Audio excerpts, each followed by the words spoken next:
Hey everybody, welcome back to Body Time. Harry McCullough here. It's not something you like to talk about, but it's something that has to be prepared for, and that's the active shooter and awareness. And we're talking about it with the Chief, Brian Zerang, out of the Thibodaux Police Department, Chief Alex Barnes of the Nicholls State University, and Captain TJ Crochet of the Thibodaux Police Department as well, who's kind of heading up this awareness and this training.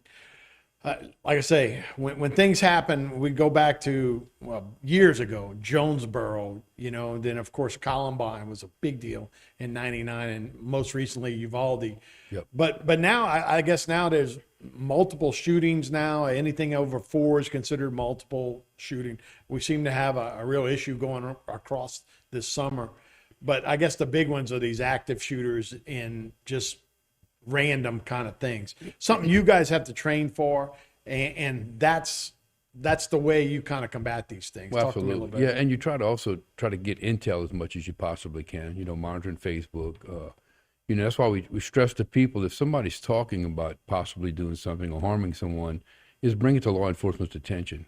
That's the first way to prevent things from happening, because people normally are going to talk to someone, and some people are scared to get involved, but there's ways you can get involved without putting your name out there. You can be anonymous, but at least get that information so we can start working on it and investigate it if somebody's talking about harming or doing something to a large group or anyone. Right. Contact law enforcement so we can try to prevent those things from happening. Yeah, without a doubt. So almost every one of these seem to have been, kind of telegraphing what they were up to. Then you find out that some family members knew something was up, strange activity, behavior, or purchasing of certain things. Exactly. So when you see those things that kind of raise the radar, let us know. That way we can act on it. I mean, I'd much rather prevent something than something happen and somebody just sat back and knew about it but didn't say anything about it. Right. So tell me about you. We were talking a little bit beforehand, and a big part of this is communication and having everybody all hands on deck. Absolutely. So that's what your training is Absolutely. about. And that's what the big training is communication, because that's the bottom line. But not only the physical training, but making sure that all us as leaders, as chiefs, captains, et cetera, training officers, everybody coordinates that way. Because when you have something like that, especially in Louisiana and this area, you can have all agencies responding. So when we do training, we try to train with as many agencies as possible. We also do it during in-service with Lafourche, Nicholls, and Terrebonne. We've done it with Terrebonne too. So, it's important that we train together, because when you're going to respond, you want to know how the other person's going to react, so everybody has a game plan when you respond to these types of incidents. Yeah. So, Chief, tell me where Nicholls comes in and where you guys fit in this puzzle. So in the past year and a half, we've really taken a more active role in the community. We've done a lot more partnering with Thibodaux Police Department, helping them out in the city, them coming on campus for events and things of that nature. But specifically towards active shooter, we've, in the past year and a half, have been sitting down and progressing towards a live drill and exercise. But we've been doing threat assessments with each building, each department on campus, including the Thibodaux Police Department, Lafourche Parish Sheriff's Office, State Police, Houma PD, Terrebonne Parish Sheriff's Office, Terrebonne Homeland Security, because all of those agencies are going to be responding and assisting us in the time of need. Yeah. So, Captain, you're going to be running this program and coordinating the training and awareness? I'm part of it. We try to do multiple agency trainings. We will start doing that a lot more, where we get different. Currently we do a lot of training with Lafourche Parish Sheriff's Office, being that we're seated in the parish of Lafourche. I think it's important that different law enforcement agencies train together, because the response, like Chief mentioned earlier, we have a situation like that kick off in, let's say, Thibodaux, for example. We're going to have everybody from State Police, Lafourche Parish Sheriff's Office, even probation and parole, because they're seated in city of Thibodaux, that are going to respond. And law enforcement officers need to be on the same page, not just mentality-wise, but tactics-wise. We use a system called Alert. Most of the law enforcement agencies around this area use alerts, advanced law enforcement rapid response training.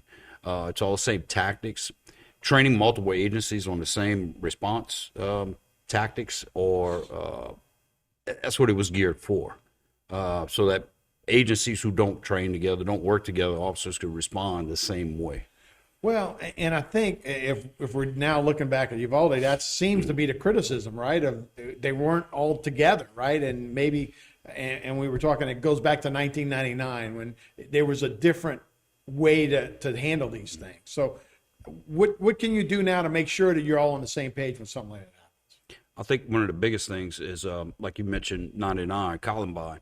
After Columbine, law enforcement realized that we need to change our response to these types of incidents. Back in the day, it was surround, contain, wait for SWAT. Takes a long time for SWAT to show up, gear up, formulate a plan, and then actually put it into effect. And during that time, I mean, you can't wait. You can't wait. You have an individual that's actively killing people. So law enforcement realized that they really need to change our response, and that's pretty much the mentality of law enforcement now. The tactics of law enforcement now is first few officers showing up on scene, go locate that shooter, and hopefully try to neutralize that threat. Right, because they did that once they went in. Just recently in the Uvalde one, once they went in, they took him out, but it just took so long, and again, it's hard to second guess anybody in those situations. Any kind of random thing like that, it can be a big issue. So, again, we got 20 seconds left. And then when we do the big exercise, we'll train individually with departments, but when we do the big exercise, we'll involve EMS, the fire department, because they're going to play a role too. And it's important that everybody understands what their roles are. Right. And like I mentioned, incident command is so important that you set that incident command up so that all the people in charge of those different agencies are working together, coming up with their game plan. Nobody wants to talk about this. It's a different thing. There's two different things right now. I mean, a lot of stuff's going on about, gun control, what you do with weapons. There's a lot of shooting. Things that are happening in schools, things that happen on streets are a little bit different, right?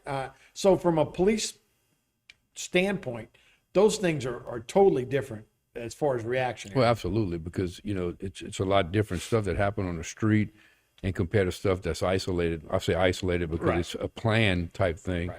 and you may not hear about it because somebody don't mention anything. So it's important, like I said, because we talked about this while we were on break. The signs, a lot of times, signs are there.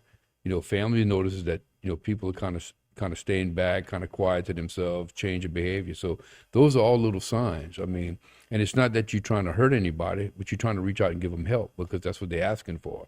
And a lot of times when it turns to violence, it's past that point because there's not too much help you can do for them at that point in time. Right. Do we have any? Do you have any clue as to, is it an online thing? I mean, you can't point to one thing. That shooter perspective games or bullying. I guess we don't know.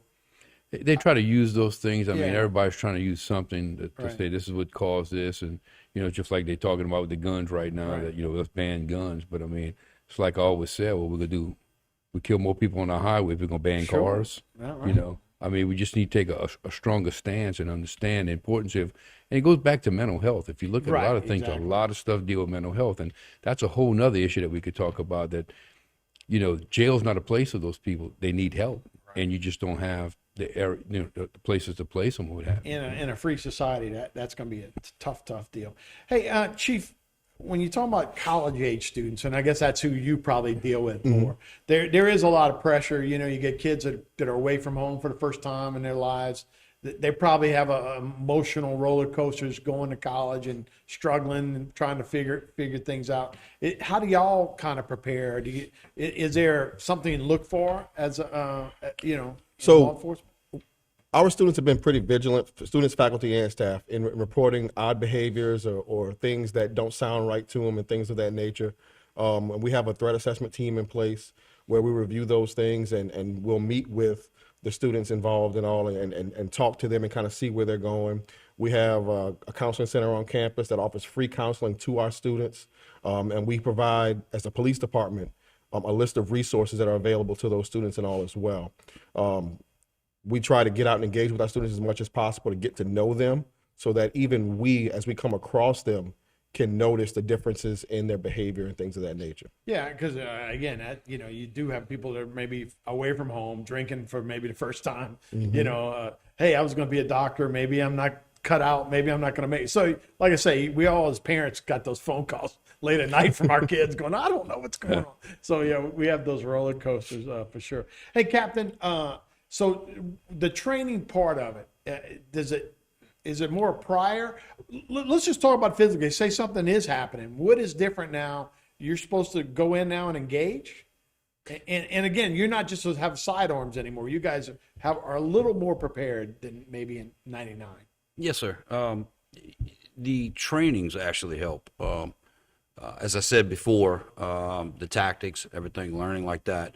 The system we used was actually developed for not your average, well, for your average officer, not your SWAT trained officer, or it was done to allow different agencies to be able to make entry and work well together. Yeah, it's the tactics themselves. I'm sorry. I got off on a tangent. Oh yeah, no. Yeah, that's what I'm talking about. The tactics themselves. So when you have an active shooter now, you guys want to get in as quickly as possible. Oh, correct. Yes. The idea of waiting, which used to be the old response to it, that's, that guy or that individual that goes and commits this crime, his 9 out of 10 times the overwhelming objective is to kill as many people as possible. The longer you wait as law enforcement officers, you're allowing him the opportunity to harm more individuals. The quicker we can locate that individual, quicker we can put an end to it, Right. or attempt to. Right. Well, Chief, which raises the stakes for common police officers, right? That you're asking them to do a lot more now than maybe 20 years ago. Absolutely. And it's important. And like I said, we do things with the sheriff's office. And then as soon as we finish that one, that's going to be a week-long training that we're going to have so that every officer runs through that scenarios that we're going to put on. And then we plan on another one with Nichols to do one at Nichols with Nichols and run the same thing. Right, but not every police officer is coming out of the military and is trained in Absolutely, a certain way, right? absolutely, I mean, there's right. a lot of different And shapes a and lot of sizes. stuff is you learn in the academy, but some of this stuff is after the fact. They can't teach you everything in the academy. You get the basic stuff. So this is all extra stuff that we have to throw on top to make sure they get that training once they're out the academy. Is there a time of year that y'all have to worry about? It seemed like that April, May, for schools in particular, is a tough time. Well, yeah, because, when you got school going on, that's the kind of times you're going to get these types of mass shooting, but it can happen anytime. I mean, you could have that at a major function, a fair or big function, Right. where you could have a mass shooting like that. Right, and look, we've also had And we terrorist prepare for attack, that. right? That's correct. It's not always just a school shooter or a disgruntled child or things like that. Is there a difference now that you have to worry about for just big events where somebody might bring a gun? And I'm sorry to hash that, but about 10 seconds. we just planned for it. I mean, we did the Fireman's Fair, prime example. Right. Total Fireman's Fair was the first time we did that private security where we were scanning coming in to the gates. That wasn't done before, so that's all extra precautions that we took to make sure for the safety of the community. Right. Well, I appreciate it. Chief, Captain, thank you guys so much for being Thank with you. us. We'll be right back with more Body Time right after this.